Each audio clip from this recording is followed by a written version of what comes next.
Good morning. Today we are going to review universal gravitation as a part of the AP Physics C mechanics curriculum. Flippin' physics. Bobby, what is the equation for the force of gravity or the weight acting on an object? Force of gravity equals mass times acceleration due to gravity. Yes. However, I do want to point out there is an assumed subscript in this equation. I have added an O to the mass to identify this as the mass of the object on which the force of gravity is acting. And remember, this is the force of gravitational attraction between the object and a planet. For us, the planet is usually the Earth, and it is important that we remember we actually have another equation for the force of gravity. This is Newton's universal law of gravitation, or what I like to call the Big G equation. Big G! And it is the force of gravitational attraction between any two masses. And Big G is the universal gravitational constant. And it is 6.67 times 10 to the negative 11 newtons times meter squared divided by kilograms squared. And remember, this force of gravitational attraction is between any two masses. So we need the mass of object 1 and the mass of object 2. And then there is this r squared on the bottom. Class, r is not the radius. R is the distance between the centers of mass of the two objects. This can be especially confusing because sometimes r is the radius. By definition, r is the distance between the centers of mass of the two objects. And yes, sometimes r is the radius.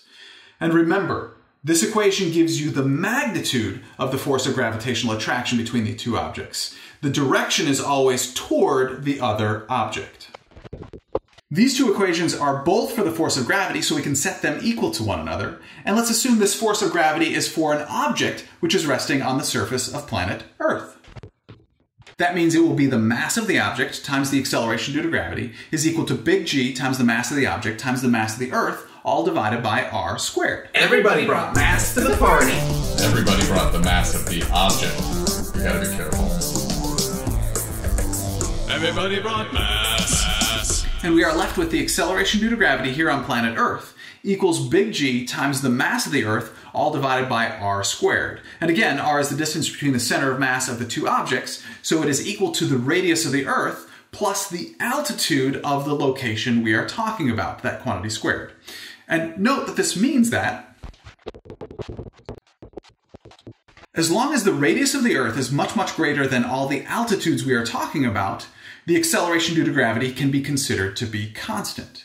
In other words, at a local level, we live in a constant gravitational field with a value of 9.81 meters per second squared. And the gravitational potential energy associated with a constant gravitational field is something we have already talked about. It is equal to the mass of the object times the acceleration due to gravity, which is constant, times the vertical height above the horizontal zero line. When viewed from a frame of reference which is not on the surface of the planet, in other words, the altitude is not much smaller than the radius of the Earth, the acceleration due to gravity is not constant, in other words, it's not a constant gravitational field, and we need a different equation for gravitational potential energy. Billy, what is that equation? Universal gravitational potential energy equals the negative of the universal gravitational constant times mass 1 times mass 2, all divided by r squared. I thought it was just divided by r. Yeah, it is just divided by r, not r squared. I always do that. Don't worry, Billy. It's a common mistake. Let's see.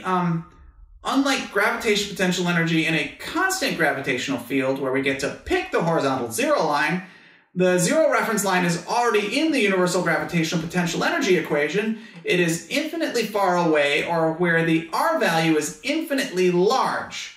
I should mention r is the same as in the universal gravitational force equation.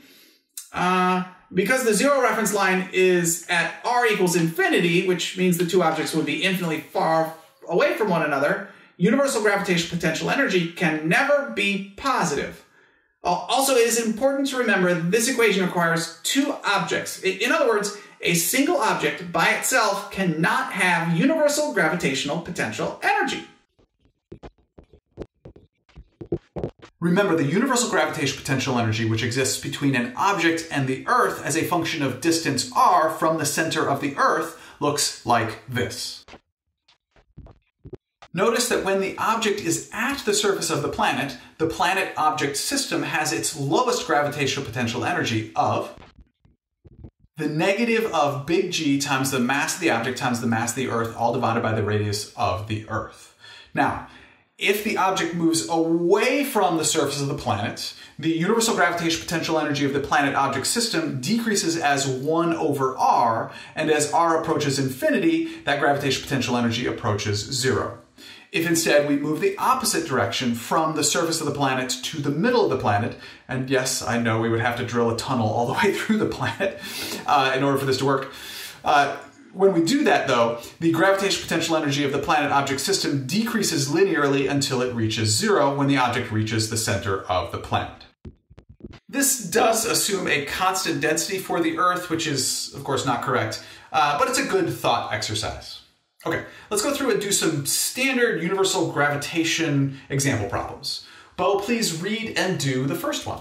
Okay, the question is, what is the minimum amount of work necessary to completely remove an object from a planet if the object is resting on the surface of the planet? Assume no friction. Yeah, okay, yeah, this is called the binding energy. We have to assume the object is moved infinitely far away and has 0 velocity when it gets there. Let's start with the most basic energy equation. The change in energy of the system equals the sum of the energy transferred into or out of the system. The change in energy of the system is the sum of the change in mechanical energy of the system plus the change in internal energy. And the energy transferred to the system is the work done by the force applied. That means the work done by the force applied equals the mechanical energy final minus the mechanical energy initial, plus, well, the minimum amount of work means that the change in internal energy of the system will be 0, and the final mechanical energy will also be 0, because the object will have stopped and will be infinitely far away from the planet. The only energy the planet-object system started with was the universal gravitational potential energy, so we now have 0 minus negative big G mass 1 times mass 2 divided by r. Therefore, the minimum work done by the force applied to remove an object from a planet entirely, or what is called the binding energy, equals big G times the mass of the object times the mass of the planet divided by the radius of the planet. Bo, why is r the radius of the planet? R is the radius of the planet in this case because the object starts out on the surface of the planet, and the distance between the centers of mass of the two objects would then be the radius of the planet.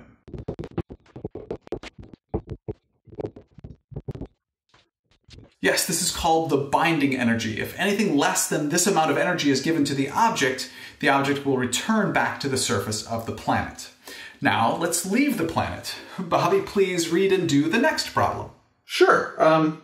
What is the minimum velocity to launch an object off the Earth and have it never return? This is called escape velocity. Assume no atmosphere and no Earth rotation. Well, we have already launched the object and there is no atmosphere, so there is no work done by a force applied on the object and no work done by a force of friction on the object. Therefore, mechanical energy is conserved. Initially, the object is on the surface of the planet and moving, so initially there is universal gravitational potential energy and kinetic energy. Finally, the object is infinitely far away and not moving, so there is no final mechanical energy. Add universal gravitational potential energy to both sides, and everybody brought the mass of the object to the party.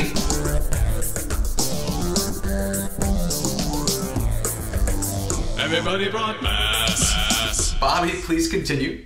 Multiply the equation by 2 and take the square root as well, and the escape velocity equals the square root of 2 times the universal gravitational constant times the mass of the Earth divided by the radius of the Earth. Yes, that is the escape velocity of an object from the surface of the Earth. In other words, the minimum velocity to give an object such that it will never return back to the surface of the planet. Let's do another one. Billy, please determine the total mechanical energy of an object in circular orbit. What is the total mechanical energy of an object in circular orbit? Yes. Okay, well, the object will have universal gravitation potential energy and kinetic energy. That's it, right?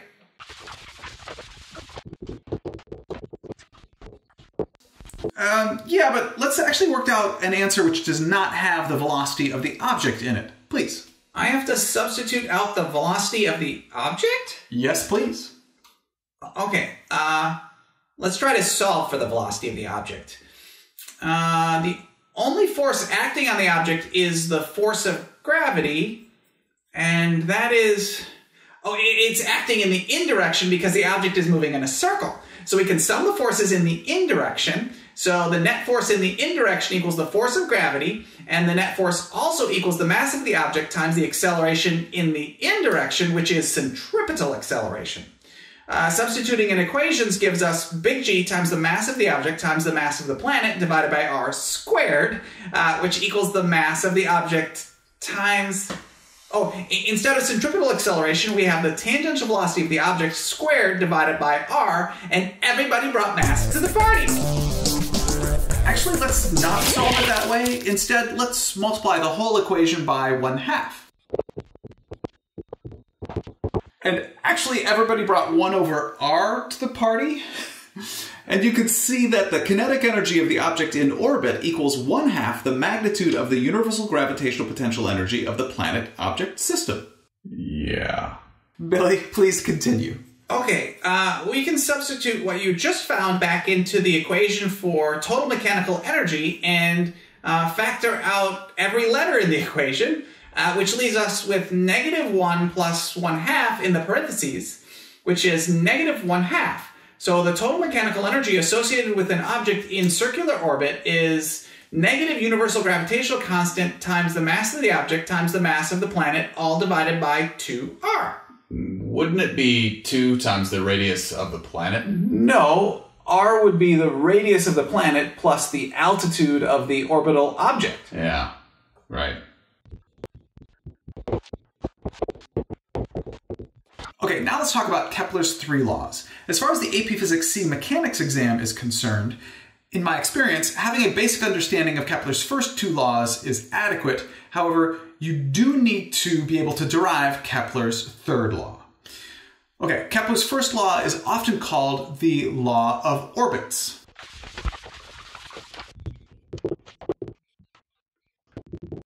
Kepler's first law states that all orbits are elliptical and defined by the figure which we are currently working on drawing.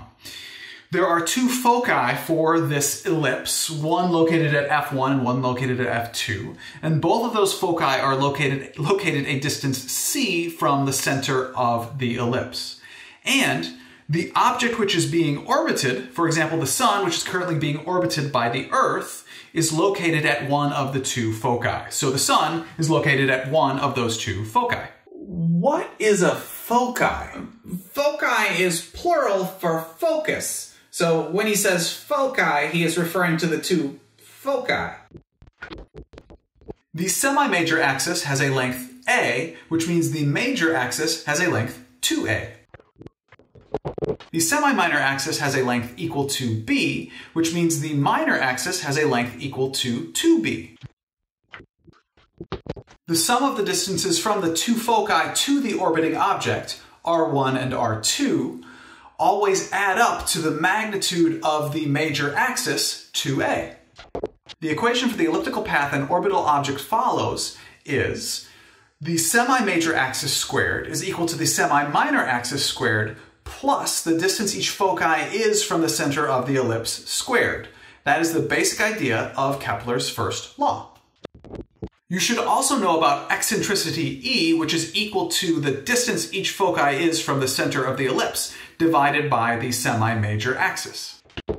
Notice that a circle has a C value of 0. The distance each foci is from the center of the ellipse is actually 0 for a circle. Therefore, the eccentricity of a circle is 0. And the eccentricity of the Earth is 0.017, which means the orbital path of the Earth is almost a circle. Kepler's second law is often called the law of areas. Kepler's second law states that a line between the Sun and an orbiting planet sweeps out an equal area in an equal time interval. Which means these two areas will have the same value, which means that the closer an orbital object is to what it is orbiting, the faster the orbital object's tangential speed will be. Okay, Kepler's third law is often called the law of periods. This is where we determine the relationship between the period of the orbital object and its radius. It begins by recognizing that the only force acting on the orbital object is the force of gravity, and that force of gravity acts inward toward the center of the circle. And again, this is a circular orbit. Therefore, we can sum the forces in the indirection on the object, which equals the force of gravity, which equals the mass of the object times the object's centripetal acceleration. The force of gravity equals big G times the mass of the object times the mass of the planet divided by r squared, and that equals the mass of the object times the object's centripetal acceleration, which is equal to the radius times the angular velocity of the object squared. Everybody brought mass to the party. Of the object. Everybody brought mass. And because the distance between the centers of mass of the two objects in this particular case is the radius, we can combine the r values to get, on the left-hand side, r cubed. The equation for angular velocity is the change in angular position over change in time, and for one full revolution, the angular displacement is 2 pi radians, and the change in time is the period, capital T. Squaring 2 pi over the period and solving for period squared gives us that the square of the period of an object in circular orbit is equal to 4 pi squared divided by the universal gravitational constant times the mass of the planet, that quantity multiplied by the radius of the circular orbit cubed. Notice everything in the parentheses is a constant. Therefore, the square of the orbital period is proportional to the cube of the orbital radius. That completes my review of universal gravitation. Next, feel free to enjoy my review of simple harmonic motion or visit my AP Physics C review webpage. Thank you very much for learning with me today. I enjoyed learning with you.